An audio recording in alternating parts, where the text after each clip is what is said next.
Gracias. Bueno, buenos días a todos. Mi nombre es Sergio Boishuk y como ya mencionaron, vamos a hablar el día de hoy del contexto digital. Vamos a hablar sobre captura de realidad y geolocalización. Y pues vamos a comenzar. Primero que nada, la captura de realidad o modelado de la realidad nos permite obtener una representación precisa de una realidad, un objeto, un espacio o un contexto circundante. Esto es sumamente importante hacerlo con la precisión correcta para que cualquier estudio, medida, diseño, modificación que se plantee se aplique de forma correcta, precisa en el modelo, ya en la realidad, ya cuando se presente. Entonces debe ser una representación lo más fiel posible. El objetivo de obtener estas representaciones de la realidad es el poderlas incorporar a lo que hemos estado llamando gemelo digital.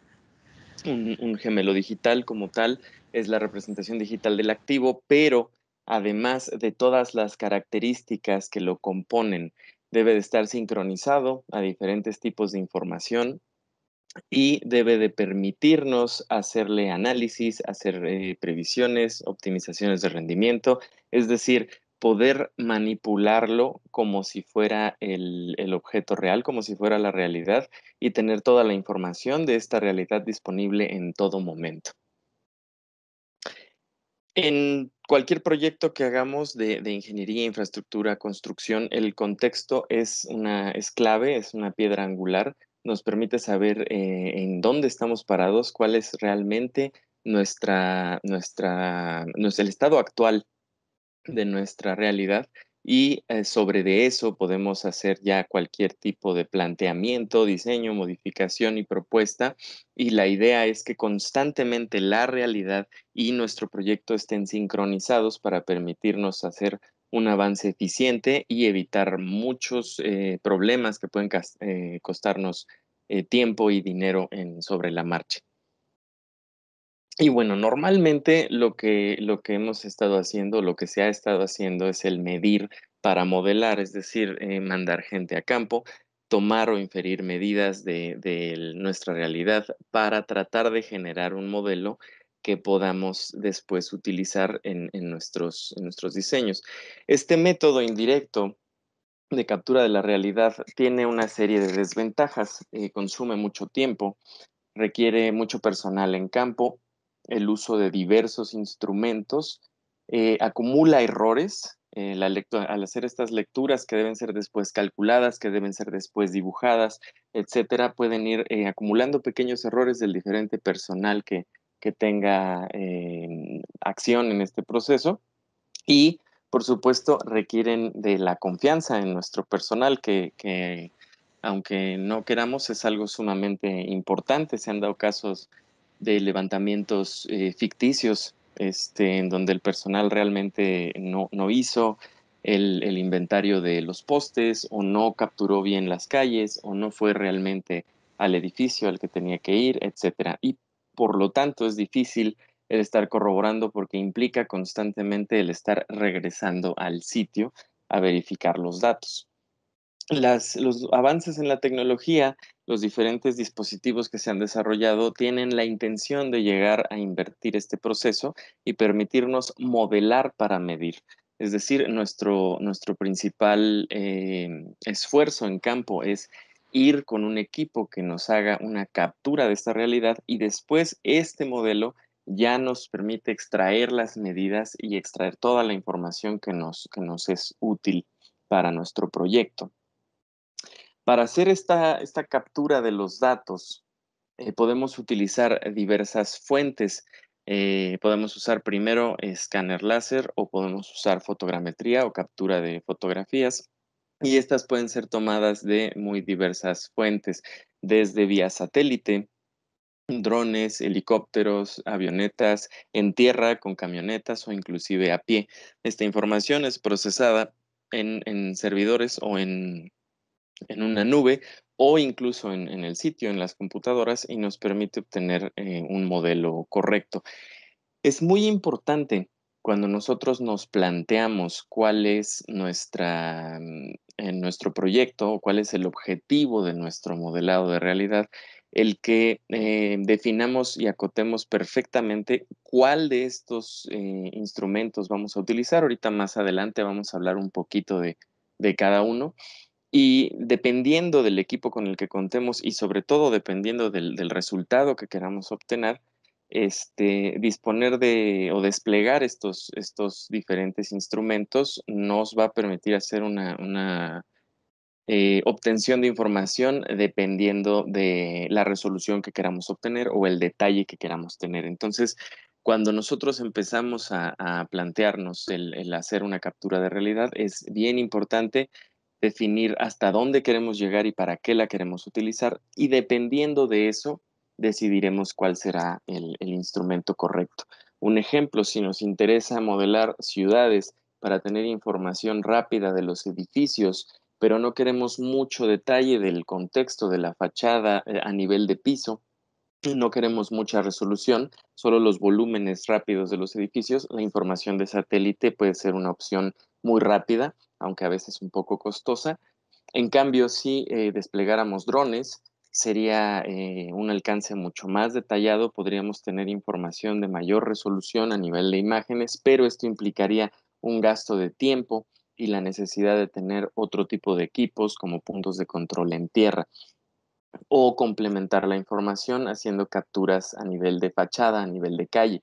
Un intermedio de esto puede ser el sobrevolar un área relativamente grande con buen detalle utilizando helicópteros o avionetas, pero esto nos implica también el gasto de este tipo de equipo con respecto al de un dron. Entonces, siempre vamos a tener ese juego, esa gama de instrumentos a nuestra disposición, de los cuales tenemos que saber bien qué hace cada uno y dependiendo de lo que queramos obtener. En el caso particular de que queramos hacer uso de avionetas o de drones, es muy importante la geolocalización de nuestra información, el que tenga una ubicación precisa que nos permita el poder ubicar estas mallas que obtenemos en cualquier parte del mundo con precisión. Para eso hay varios sistemas y tenemos que considerar mucho el alcance que tienen nuestros equipos. Primero que nada, en el caso de los drones, un dron comercial, normalmente los de gama, digamos, media, que se usan mucho, son muy populares, inclusive hay quienes se los compran por hobby o para hacer videos más que otra cosa. Estos instrumentos tienen un muy buen GPS en cuanto a su componente X y Y, o sea, podemos ubicar en latitud y longitud fácilmente nuestras mallas, pero tienen un grave problema de altitud. Un dron puede tener un error hasta de unos 15 metros incluso, y nuestras mallas pudieran quedar flotando en el espacio o por debajo del suelo, dependiendo del error. Y también tenemos que tener en cuenta que cada que encendemos el dron, cada que hacemos un cambio de batería, o cada que cambiamos el sistema de vuelo, o cada que hacemos un vuelo nuevo, se calibra el error de forma distinta al anterior, por lo que tendremos un error diferente en nuestro siguiente vuelo. Entonces, si tenemos un modelo seccionado que nos requiere más de media hora, 40 minutos de vuelo, que es lo que normalmente alcanza un dron con su batería, implica que tendremos un nuevo set de información cuando hagamos el cambio de la batería, que va a tener un error diferente que deberá ser calibrado. Para hacer este tipo de calibraciones hay varios aparatos que ya tienen una gama un poco más alta, que nos permiten hacer corrección de la geolocalización. Esto es, por ejemplo, el sistema RTK y el sistema PPK, que son ya sistemas que vienen incorporados en estas aeronaves. Y básicamente lo que hacen es estar corroborando la información con una estación en tierra y calibrando todos nuestros datos. En el caso del RTK, en tiempo real. Esto necesita que constantemente estemos conectados, que nunca perdamos señal con nuestro dron, cosa que es difícil de lograr. Honestamente, los drones suelen desconectarse constantemente de nuestro control, inclusive. Entonces, nos da esta corrección en tiempo real, pero a cambio tenemos una serie de complicaciones con la comunicación. Y por el otro lado está el PPK, que es ahorita la tecnología que más se está usando, en la que el dron automáticamente y sin la necesidad de tener siempre un vínculo constante entre el control y entre la estación de tierra, solo manteniendo comunicación con los satélites, que es más fácil de mantener, hace una corrección de la información. La única diferencia práctica de estos dos sistemas es que el PPK nos da la información corregida hasta que terminó el vuelo. Es decir, nosotros aterrizamos y cuando vaciamos la información, esta es calibrada. Entonces, si necesitamos que la información se reciba en tiempo real con el dron arriba, necesitaremos un RTK. Si no es el caso, que es la mayoría de las veces, podemos utilizar un sistema PPK. En el caso de que tengamos a nuestra disposición la capacidad de volar con avionetas o con cámaras para tener en ellas, perdón, con avionetas o con helicópteros para tener en ellos montados una buena cámara, también necesitaremos considerar el uso de GPS inerciales, que son otra tecnología que está constantemente haciendo la calibración de la información y nos permite obtener una información de GPS bastante buena. ¿Con qué me refiero con bastante? En el caso de los drones con PPK y el GPS inercial podemos tener ya precisión de centímetros. Por ejemplo, nuestro set de fotografías o de nubes de puntos puede tener una corrección o un error de un máximo de 3 centímetros en X, en Y y en Z, lo cual para modelos grandes es sumamente preciso. Y en el caso de nube de puntos y el GPS inercial, inclusive podemos tener error milimétrico. Entonces es una opción muy útil, por ejemplo, si nos interesa el catastro, en donde es muy importante que se puedan medir los lotes con precisión. Bueno, tenemos esta solución, o bueno, considerar esta solución. En el caso de las soluciones de Bentley, cuando no se tiene con una tecnología tan avanzada como esto que les acabo de mencionar, también podemos utilizar puntos de control en tierra. De hecho, para el uso de drones en general, siempre se ha recomendado el calibrar la información con puntos de control, en donde nosotros, usando técnicas de topografía tradicional incluso, o GPS bidireccionales, o cualquier método que utilicemos para tener un punto preciso con coordenadas GPS en tierra, nosotros podemos marcarlo y podemos balizarlo, dejarle algún tipo de indicador que sea fotografiado y utilizarlo después para manualmente hacer la corrección o introducir las coordenadas. En las soluciones de Bentley, hablando precisamente de modelado de realidad, la solución se llama Context Capture y nos permite introducir estos puntos, ya sea para indicar coordenadas, puntos de atadura manuales. Podemos definir también escalas en caso de que estemos, por ejemplo, en interiores y no tengamos una confianza del GPS precisa. Entonces podemos determinar una escala física usando estos indicadores. También podemos definir planos y definir Llegó, ejes. buenos días, todo llegó el señor Barriga.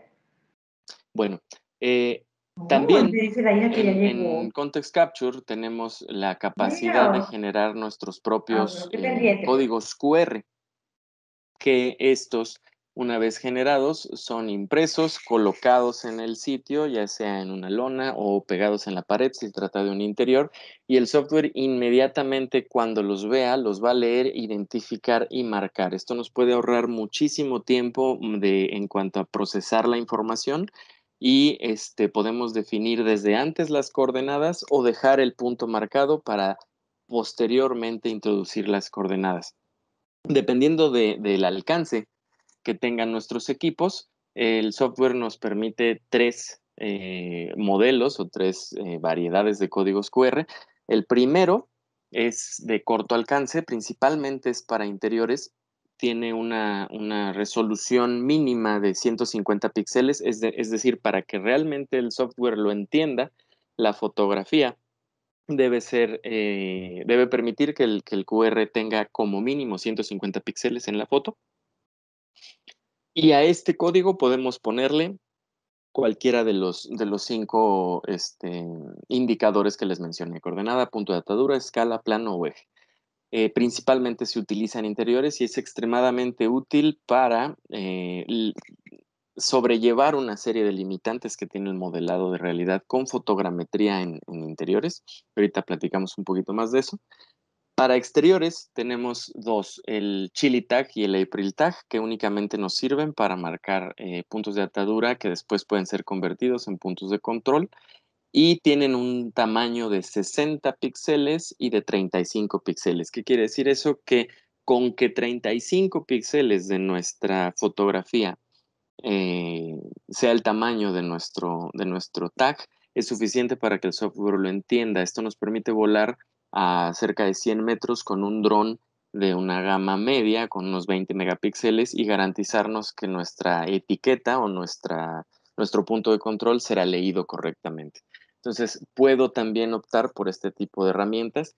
Si el proyecto es muy largo, si se trata, por ejemplo, de un levantamiento carretero, y voy a tener decenas o cientos de puntos de control, este tipo de herramienta tienen que tener claro que cada código es único, por lo tanto tendría que imprimir ese número de lonas o de indicadores. Entonces, en ese caso se sugiere más una marca común que manualmente sea convertida en un punto de control.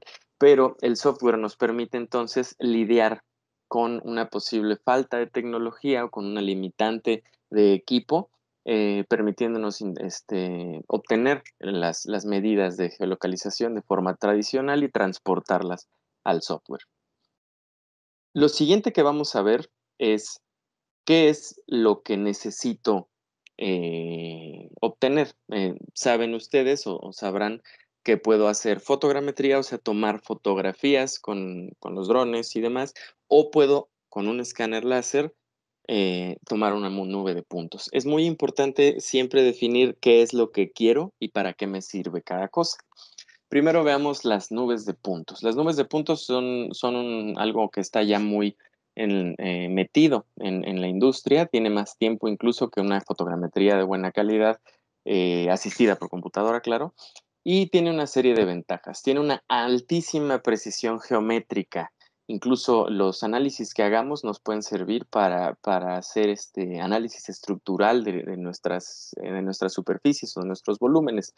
Reduce bastante la cantidad de personal requerida en campo. Incluso se puede tratar de un par de operadores que estén usando el escáner y estarlo moviendo y obtener una captura que de lo contrario requeriría un despliegue mucho más amplio de personal para hacerlo de forma tradicional.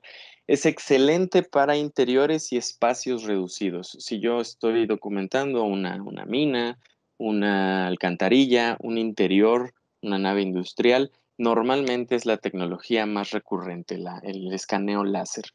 ¿Cuáles son sus desventajas? El escáner láser puede ser sumamente costoso. Empezamos con unos $25,000, el más barato, y no será de una calidad óptima. Esto ha ido mejorando un poco con el tiempo. El avance de la tecnología ha abaratado los precios, pero siguen siendo bastante más costosos que un medio para sacar fotos. Tiene una baja resolución, es decir, si me interesa que en mi activo o en modelo digital tenga etiquetas, letreros o equipos con detalle específico que requiere resolución, no voy a obtenerlo con las nubes. Si alguno de ustedes las ha usado, les habrá pasado que se ven muy bonitas de lejos, pero cuando me acerco a ver un detalle desaparece porque los puntos se alejan entre sí al acercarme y pierdo la visibilidad. Entonces, navegar en ellas también es muy complicado y son difíciles de apreciar por lo mismo, y su procesamiento y clasificación también es muy laboriosa. Hay algunas tecnologías que permiten semi-automatizar estos procesos, pero en general se trata de un trabajo complicado y se requieren especialistas para poder manejar esto. Por otro lado, tenemos la Maya 3D. Tiene también una serie de ventajas. Los equipos con los que puedes empezar a trabajar pueden tener un muy bajo costo. De hecho, puedes hacer fotogrametría en algunos contextos, incluso con tu celular. Es muy versátil. Por lo mismo, de la amplia gama de equipos de los que se puede echar mano, nos permite planear nuestros proyectos de formas pues, más ingeniosas para optimizar tiempos o costos.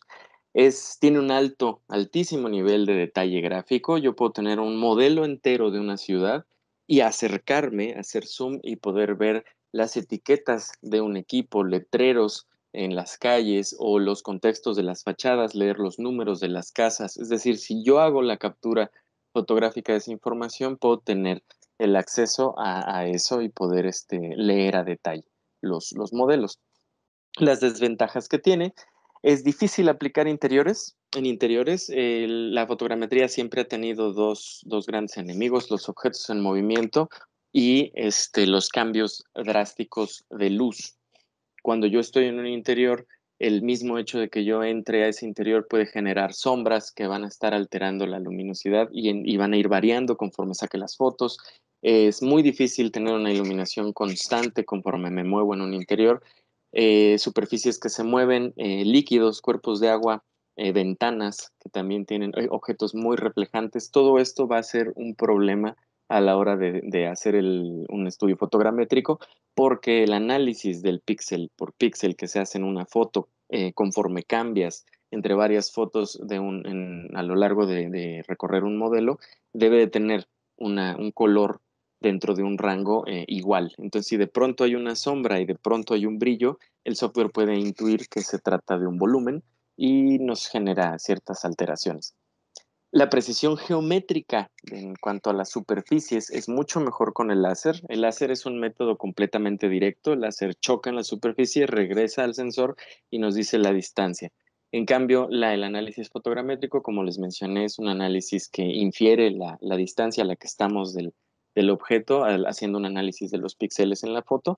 Y esto puede generar una geometría que es calculada o inferida, no es absoluta, y por lo tanto jamás tendrá la precisión geométrica del láser.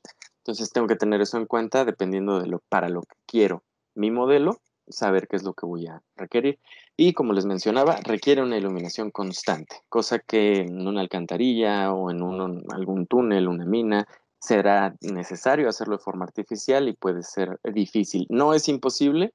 Hay modelos de interiores que se pueden hacer con muy buena calidad. Nosotros hemos hecho modelos incluso bajo el agua, en condiciones de oscuridad, o más bien con iluminación completamente artificial, obteniendo resultados pues bastante buenos en calidad y sin la necesidad de usar el láser. Y bueno, presentándoles tal cual el context capture, eh, les voy a mostrar un pequeño videíto.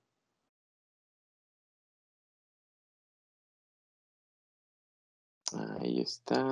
Sí, ya está.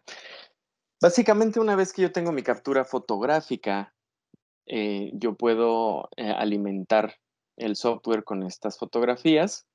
Aquí se sugiere entre un 60 y un 70% de traslape entre las fotos. Y más o menos ahí en el esquema se puede ver cómo es una captura promedio haciendo una órbita. Esta es la interfaz del software. Se alimentan las fotografías directamente en el software y se hace un proceso que se conoce como aerotriangulación, que es básicamente el cálculo que siempre se ha hecho en la fotogrametría, que es utilizar tres fotografías de un mismo objeto desde diferentes puntos de vista para obtener los diferentes puntos de atadura o los diferentes posiciones que tienen el cruce de estos píxeles entre las fotos, y con eso generarnos una nube de puntos que al final son estos puntos de concordancia, que ahí los podemos ver, se llaman puntos de atadura automático, que después el software utiliza para reconstruir, utilizando las texturas de la foto y los modelos, la malla propuesta 3D que se generó con la aerotriangulación, para darnos una malla de calidad. El software está diseñado para hacer, en caso de una correcta captura con los equipos correctos, prácticamente automático. Sin embargo, si nosotros tenemos que hacer alguna calibración o queremos obtener algún resultado en específico, tenemos una gran cantidad de opciones para personalizar este análisis y obtener la malla exactamente como la queramos. Podemos obtener mallas, podemos obtener nubes de puntos fotogramétricas, podemos obtener mallas para Google Earth, podemos obtener mallas para visualizadores Cesium, podemos obtener mallas en STL para hacer impresión 3D. Podemos utilizarlas, crear también mallas en el formato universal OBJ y en general, una vez que la tenemos, la malla, los softwares de Bentley la reconocen de forma nativa y nos permite hacer todo tipo de extracción de ingeniería, extracción de terreno, curvas de nivel, obtener los escurrimientos, hacer edición de la malla, hacerle postproducción, generar secciones, análisis de altura, ortofotos, DSMs, una gran cantidad de análisis que se pueden hacer dentro del mismo software sin la necesidad de pasarse a softwares de terceros. Y bueno, recapitulando lo que es la fotogrametría contra el láser, aquí tenemos un ejemplo de cómo funciona la fotogrametría ya sin las texturas, hablando de la precisión geométrica. Del lado izquierdo tenemos una malla que fue obtenida exclusivamente con fotogrametría y podemos ver que al quitar la textura, nuestra vía de tren ya no parece una vía de tren, ya solo es un mar de triangulitos que no tiene mucha precisión. Del lado derecho tenemos la misma captura fotográfica, pero enriquecida con un modelo híbrido. El software Context Capture nos permite alimentar nuestro análisis fotogramétrico con nubes de puntos para rescatar la precisión geométrica, pero conservar la precisión gráfica. De modo que tenemos una imagen que con textura se ve perfectamente como una vía, pero a la hora de retirar las texturas y concentrarnos en la geometría, podemos ver que los remaches, los durmientes, la grava, todo está perfectamente eh, bien modelado, con una precisión geométrica bastante aceptable, bastante buena. Ahora, ya que yo tengo un modelo correctamente capturado de mi realidad, ¿cuáles son los usos que le puedo dar para ya convertirlo en un componente digital dentro de estos gemelos? Las herramientas para las que en el mercado se ha estado usando son principalmente, por ejemplo, para el 3D, 4D, es decir, combinado con otros softwares que irán viendo también a lo largo de esta serie de exposiciones, estos webinars. Se puede hacer un control de obra. Es decir, el 3D se puede ir capturando periódicamente para ir viendo cómo va el avance de mi obra e irlo comparando con mi proyecto de obra que puede estar, por ejemplo, en Syncro, que es un software de gestión de 4D, e ir constantemente cotejando cuál es el avance, tener una evidencia confiable, física, de mi modelo, de mi construcción, porque la malla fue hecha de forma periódica, yo tengo exactamente el tiempo de la captura de las fotos y mi malla está, digamos, actualizada y compararla en tiempo real con cómo debería de ir el avance de mi planeación de mi obra. Otro de los usos que se le da en el modelado de la realidad es para utilizarlo tal cual como un modelo de realidad. Esto funciona mucho en las ciudades. Yo ya tengo, por ejemplo, información GIS, información catastral, planos de áreas, delimitadas áreas, regiones en mi ciudad, y yo puedo traslapar o cruzar toda esa información con mi malla, generando así un modelo de ciudad, un modelo completamente virtual y completo de mi ciudad para inspeccionarlo como si estuviera sobrevolándola. Esto me permite hacer búsquedas con un contexto mucho más legible que una base de datos para ver rápidamente los edificios, las diferentes secciones de la ciudad, para hacer el análisis catastral. Esto en algunos ejemplos, bueno, en algunas aplicaciones se ha utilizado mucho en Europa, pero en México, por ejemplo, ya se utilizó una vez dando para inspección catastral y esto generó una serie de ventajas porque el supervisor de campo, en lugar de tener que ir al sitio a ver si lo dejan entrar al predio para ver si lo que se alcanza a ver desde la reja no es suficiente y ver si realmente lo que está en el plano es lo que realmente está construido. No lo dejan entrar y listo, ¿no? Se va. En este caso, ahora ahora los supervisores catastrales de este municipio, pues básicamente vuelan porque pueden recorrer la ciudad de forma virtual sin que les tengan que abrir ninguna reja y sin que tengan que sudar o cansarse o acalorarse. Y se descubrieron una serie de anomalías, patios, o bueno, en el plano era un patio, en la realidad ya es un edificio de 3 pisos, no se veía desde la reja, pues ahora ya los nuevos supervisores voladores lo pueden descubrir y hacer la aclaración o la correspondiente multa, derechos de vía que habían sido invadidos, una serie de detalles que no eran tan fáciles de hacer en el método de supervisión tradicional. Ahora con una réplica virtual de la ciudad se pueden hacer de forma mucho más sencilla. Estos modelos también pueden ser conectados a bases de datos para tener constantemente en tiempo real las actualizaciones de los pagos del predial, las actualizaciones de los diferentes trámites que pudieran tener que ver estos predios. Todos pueden estar asociados a bases de datos, normalmente ya lo están. Estas bases se pueden conectar a nuestra malla para permitirnos tener una malla que no solo es una ciudad virtual que se ve bonita, sino que aporta de forma muy sencilla mucha información. También se pueden utilizar estas mallas de realidad para un análisis geotécnico. Se pueden hacer las extracciones de los modelos de terreno y estos modelos de terreno servir como base para el modelado de la geotecnia. Si se corrobora, o más bien se tiene que corroborar con información de barrenos para empezar a meter información de las características del suelo, y toda esta información se puede utilizar para hacer análisis o cálculos de cimentación para obras complejas con mucha precisión y permitirnos, por ejemplo, el año pasado en Los Ángeles se hizo una construcción de un sistema de metro que no requirió hacer ninguna demolición o agujero en el suelo. Ya ven que cuando se hacen obras de este tipo, normalmente se acostumbraba a abrir un agujero y hacer la obra y después tapar. Y por lo general, por ejemplo, en Ciudad de México, la mayoría de las veces los metros lo que tienen debajo son calles por esta situación.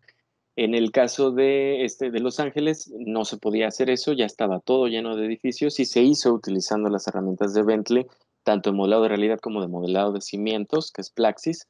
Se hizo el cálculo de todas estas obras y se pudo construir o se está construyendo este metro sin la necesidad de demoler nada de lo de arriba. Esto requiere cálculos muy precisos y que solo se pueden simular con esa precisión utilizando este tipo de tecnología. También una vez que tenga mi modelo de realidad, yo lo puedo combinar con lo que llamamos realidad mixta o realidad aumentada, en donde toda la inteligencia que yo asocie a mi malla la puedo transmitir a través de unos lentes de realidad aumentada para, estando en el sitio, apreciar la inteligencia del mismo. Entonces yo puedo voltear y ver cómo en una obra en proceso, por ejemplo, apreciar justo lo que hablaba sobre el 4D, pero estando en el sitio. Entonces el supervisor puede ir a la obra, ver cómo van las cosas y con sus lentes o a través de sus lentes estar viendo la información de esto ya debió de haberse construido, esto no debería de ir aquí o esto va perfecto, y permitirle al supervisor pues orientarse o enfocarse más fácilmente en los problemas o tener un informe en tiempo real con respecto a él vaya avanzando por la construcción sin la necesidad de que alguien más le tenga que estar contando el cuento de cómo van.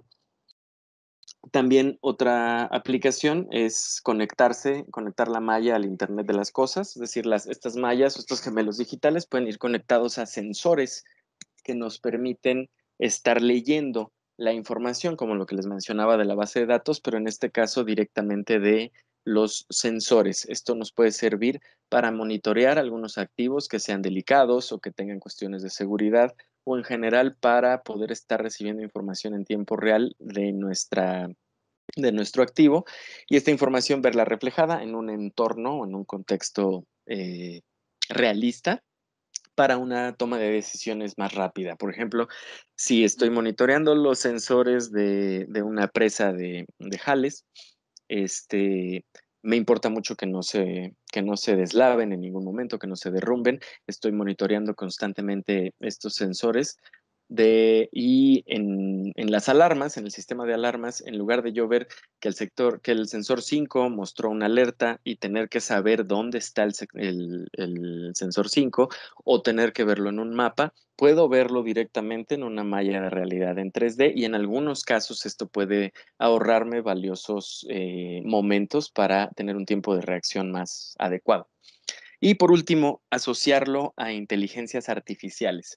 Nuestra malla puede ser conectada o utilizada para modelar un edificio o una estación de tren o algo y después correr una inteligencia artificial de que simule los habitantes o que simule personas que van a habitar ese contexto digital para ver las rutas de evacuación, los lugares en donde se puede haber tráfico o apelmazar la gente. Se puede también hacer análisis a nivel de calles, de avenidas, de tránsito igual, ver si los coches libran por una curva o si los trailers libran por el acceso a un estacionamiento. Y en el caso particular de Context Capture, también se pueden utilizar inteligencias artificiales para identificar objetos dentro de mi malla sin que yo tenga que manualmente hacer eso. Entonces, vamos a ver unos ejemplos de esto. En el caso de Catastro, esta es una malla de Helsinki que se utiliza para lo mismo que les comentaba de la supervisión y en este caso ya se tienen bien identificados los techos, fachadas, terrenos, vegetación baja, vegetación alta, vehículos y cuerpos de agua. Y esto les permite hacer un monitoreo en 3 dimensiones, mucho más sencillo que una inspección en campo, mucho más práctico que una inspección en 2D. Ellos pueden pueden hacer búsquedas de cualquier información que esté asociada a este GIS que está cruzando con la malla, que está intersectado con la malla, y en cualquier momento aislar cualquier tipo de información a los tomadores de decisiones para planear, para gestionar el urbanismo en general de la ciudad, para proponer un desarrollo nuevo. Es muy fácil tener acceso a esta información si la visualizan de esta manera. Entonces, esa es una de las aplicaciones. Otra es la de experiencia inmersiva. Esto es se modeló una plataforma petrolera para simular su operación y también podemos utilizar estas mallas de realidad para hacer maquetas virtuales que nos permitan dar más impacto a nuestros proyectos, que nos permitan proponerlos de forma más intuitiva o más fácil de apreciar para un tomador de decisión o para alguien que no esté acostumbrado a leer proyectos en planos de ingeniería o de arquitectura. Bueno, aquí básicamente se hizo una animación muy rápida de cómo la plataforma petrolera funciona en operación, se muestran algunas medidas, indicar el nivel del mar y básicamente presentar un contexto para que se pueda entender de forma más cómoda.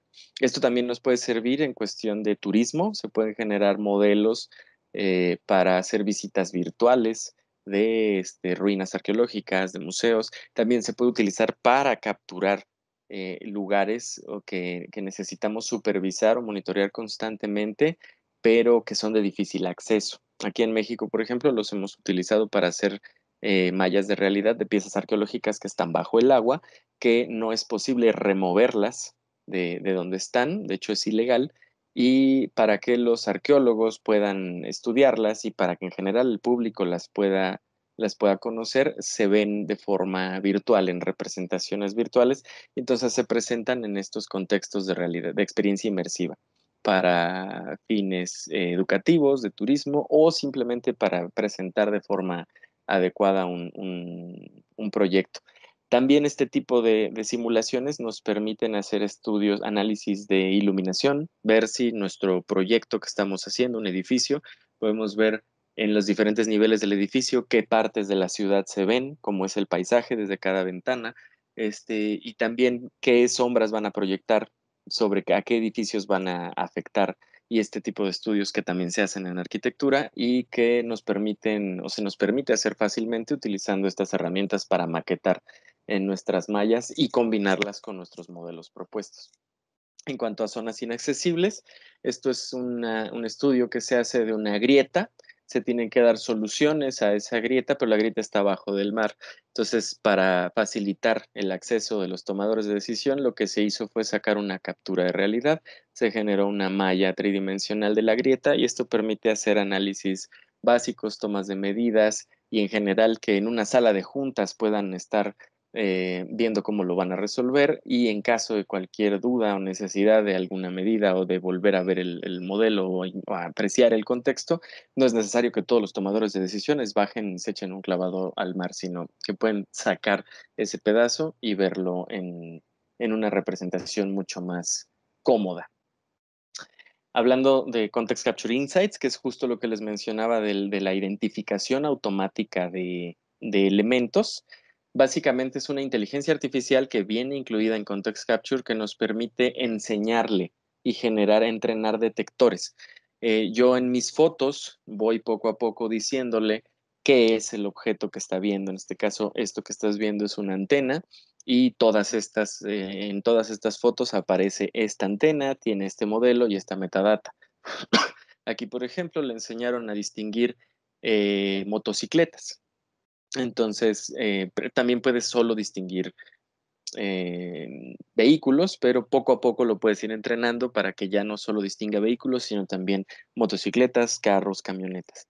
Y entonces se genera, a partir de un tagueo, de un etiquetado manual, la capacidad de generar etiquetados en 3 dimensiones y automáticos. Entonces, en el ejemplo aquí están enseñándole cómo es una válvula y conforme se le vaya alimentando de esta información, sí se necesitan unas cientos de fotos, aunque este tipo de inteligencias artificiales normalmente necesitan miles. La de Context Capture requiere un poco menos, bastante menos de hecho, de fotos. Y básicamente una vez que el detector está entrenado en mi malla 3D, además de generármela en tercera dimensión, me va a mostrar mis diferentes componentes que ya aprendió a detectar y entonces puedo hacer inventarios de partes de forma muchísimo más rápida de lo normal. Entonces, una de las dificultades de una malla es explorarla y separarla en componentes, agregarle la inteligencia. Con las ciudades es muy sencillo, solo cruzo el GIS y listo, el planito en 2D y ya quedó, pero en el caso de activos propios o de activos a los que tengo que inventariar sus equipos, se vuelve complicado y en este caso la solución de Context Capture permite que el mismo software vaya aprendiendo cómo se ven estos componentes y los vaya encontrando en las mallas.